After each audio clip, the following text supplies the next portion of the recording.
요즘 경제 뉴스 보면 뭔가 불안하지 않으세요? 환율은 천정부지로 치솟고 빚은 늘어나고 어디선가 위기라는 단어가 자꾸 들려옵니다. 그냥 겁주는 소리겠거니 하고 넘기기엔 신호들이 너무 선명해요. 혹시 또다시 그런 일이 벌어지는 건 아닐까요? 우리가 겪었던 그 끔찍한 시절 말이죠. 오늘은 이 불편한 질문들을 피하지 않고 정면으로 마주보려 합니다. 지금부터 여러분과 함께 한국 경제의 현주소를 낱낱이 살펴보고 만약의 상황에서 어떻게 대비해야 하는지 구체적으로 이야기해 보겠습니다. 먼저 환율 이야기부터 시작해 볼까요? 달러 대비 원화 가치가 1,420원을 넘나드는 상황입니다. 이게 도대체 뭘 의미하는 걸까요? 우리나라 건국 이후로 이 선을 넘었던 적이 딱 3차례 있었어요. 1997년 외환위기 때, 2008년 금융위기 때, 그리고 지금이 바로 3번째입니다. 우연치고는 너무 섬뜩한 반복 아닌가요? 물론 정부에서는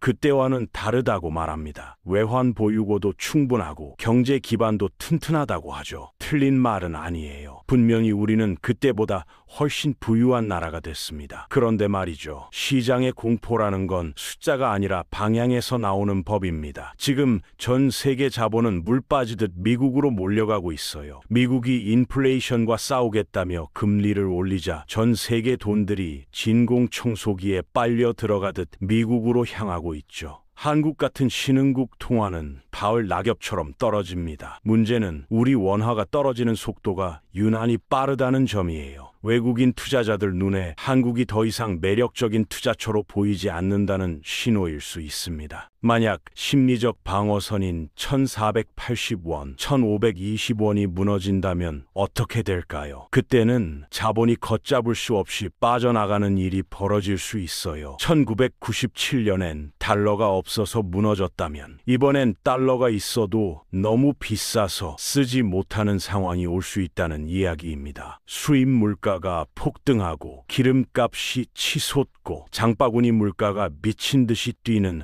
악순환이 시작되는 거죠. 이것이 환율 1,420원이 우리에게 보내는 첫 번째 경고입니다. 두 번째로 살펴봐야 할 건 가계부채라는 시한폭탄이에요. 이 부분이 1997년과 가장 결정적으로 다른 지점입니다. 그때는 기업들이 무분별하게 빚을 내서 문제가 됐어요. 덩치만 키우다가 무너진 거죠. 그래서 기업들이 망하고 구조조정 당했습니다. 하지만 지금 다가오는 위기의 주인공은 기업이 아니라 바로 우리 국민들입니다. 지난 몇 년간 우리는 광풍 속에 살았어요. 지금 아니면 평생 집 못 산다는 공포에 너도 나도 빚을 냈죠. 그때는 금리가 거의 제로였으니까요. 그런데 파티는 끝났고 계산서가 날아왔습니다. 그것도 2배, 3배로 불어난 이자와 함께 말이죠. 현재 우리나라의 GDP 대비 가계부채 비율은 103센트를 넘어서 세계 최고 수준이에요. 쉽게 말해서 우리나라가 1년간 땀 흘려 번 돈을 한 푼도 안 쓰고 다 모아도 국민들의 빚을 갚을 수 없다는 뜻입니다. 왜 이게 무서운지 아세요? 기업이 망하면 정부가 공적 자금 넣어서 살리거나 청산하면 돼요. 하지만 5,200만 국민의 가계가 무너지는 건 답이 없습니다. 월급 받아서 이자 내느라 쓸 돈이 없으니 소비를 안 하게 됩니다. 소비가 줄면 동네 치킨집, 카페, 편의점 사장님들이 어려워지고요. 자영업자가 무너지면 내수기업이 흔들리고 기업이 어려워지면 고용을 줄입니다. 실업자가 늘면 빚을 더 갚기 어려워지고 결국 은행이 부실해지는 죽음의 소용돌이가 시작되는 거죠. 1997년이 기업발 급성 쇼크였다면 다가오는 위기는 가계부채로 인한 만성질환이 될 가능성이 큽니다. 서서히 하지만 확실하게 경제의 숨통을 조여오는 거예요. 세 번째 징후는 부동산 PF 붕괴와 건설사 위기입니다. 레고랜드 사태 기억하시나요? 지방자치단체가 보증선 채권마저 부도 위기에 몰리면서 대한민국 채권 시장 전체가 얼어붙었던 그 사건 말이에요. 많은 분들이 그 문제가 해결됐다고 생각하시는데 그 공포는 여전히 지하수처럼 흐르고 있어요. 지금 전국의 건설 현장들이 멈춰서기 일보 직전입니다. 자재비는 폭등했고 인건비도 올랐는데 지어놓은 아파트는 안 팔려요. 지방은 이미 미분양의 무덤이 되어가고 있습니다. 건설사들은 아파트를 짓기 위해 금융권에서 거액을 빌립니다. 이게 바로 PF 대출이죠. 그런데 분양이 안 되면 이 돈을 갚을 수가 없어요. 건설사가 무너지면 어떻게 될까요? 거기에 돈을 빌려준 저축은행, 증권사, 캐피털사들이 도미노처럼 쓰러집니다. 특히 이 금융권의 부실은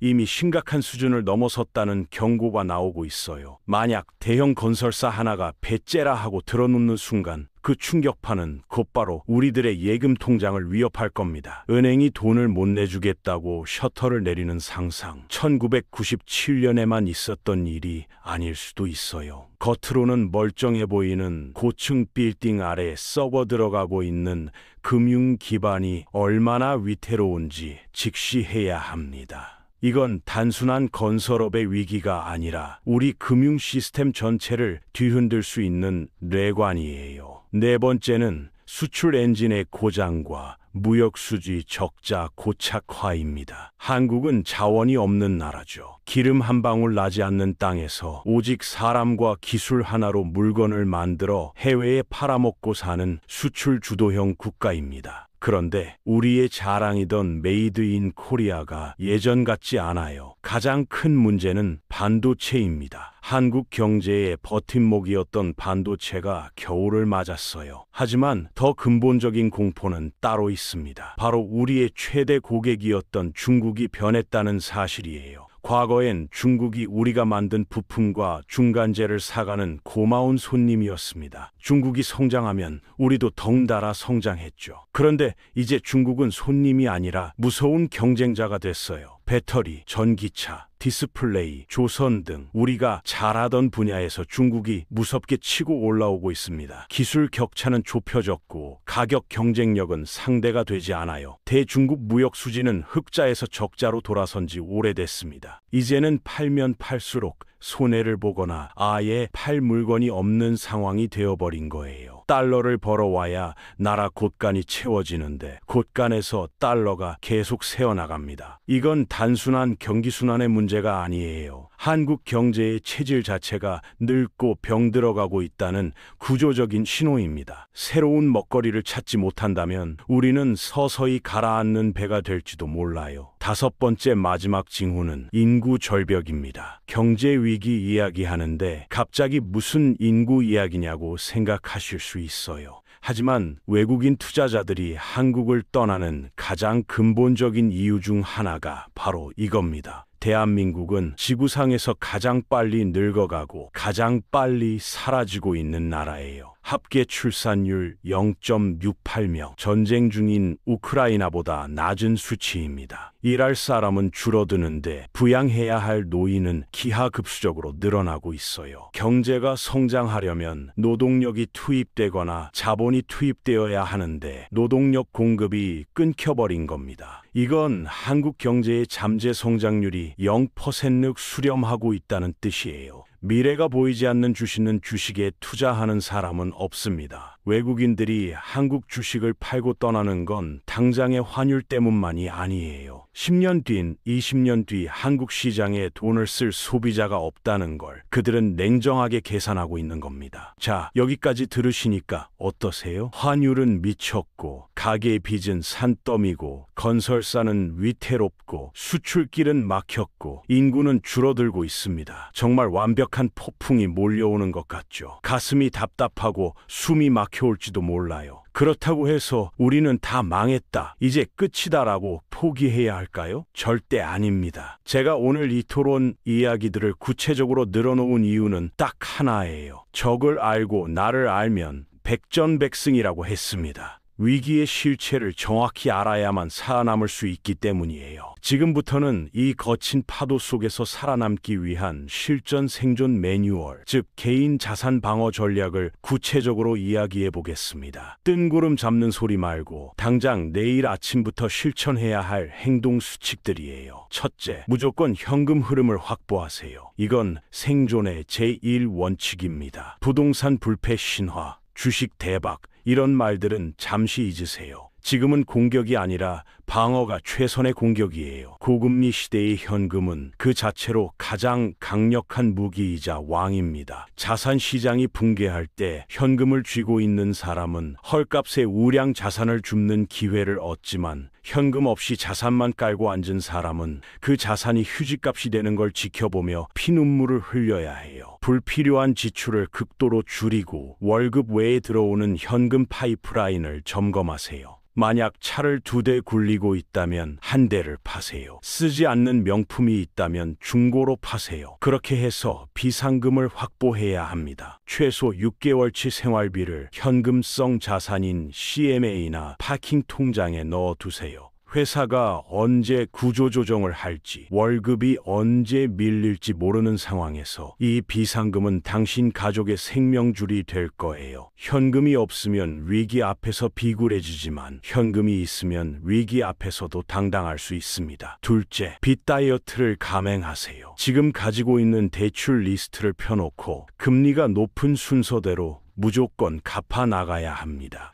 혹시 이 대출금으로 주식 투자해서 이자보다 더 벌면 되지라는 생각을 하고 계신가요? 지금은 그런 오만을 버려야 할 때예요. 대출 이자가 6%, 7%인데 확실하게 10% 이상 수익을 내는 투자처가 있나요? 워런 버핏도 매년 10% 수익 내기가 어렵습니다. 빚을 갚는 것이야말로 확정 수익률 7%짜리 적금을 드는 것과 같아요. 특히 변동금리 대출을 가지고 계신다면 고정금리로 갈아타는 것을 적극적으로 고려하거나 원금을 조금이라도 상환해서 매달 나가는 이자 부담을 줄여야 합니다. 빚이 적을수록 위기 상황에서 버티는 힘, 즉 체력이 좋아져요. 파도가 덮쳤을 때 몸이 가벼운 사람은 물 위로 떠오르지만 빚이라는 무거운 돌을 매달고 있는 사람은 바닥으로 가라앉습니다. 지금 당장 빚을 줄이세요. 셋째, 달러를 포트폴리오에 편입하세요. 앞서 말씀드렸듯이 한국 경제가 휘청일 때마다 원화 가치는 떨어지고 달러 가치는 오릅니다. 즉 달러는 대한민국 경제 위기에 대한 보험이에요. 지금 환율이 너무 높아서 사기 부담스럽다고요? 물론 그렇습니다. 환테크로 돈을 벌려는 게 아니에요. 내 자산이 전부 원화라는 한 바구니에 담겨 있는 위험을 분산하라는 겁니다. 매달 적립식으로 조금씩이라도 달러 자산을 모으세요. 미국 국채 ETF를 사거나 외화 예금을 조금씩 늘려가는 것. 이것은 나중에 혹시라도 원화가 휴지 조각이 될지도 모르는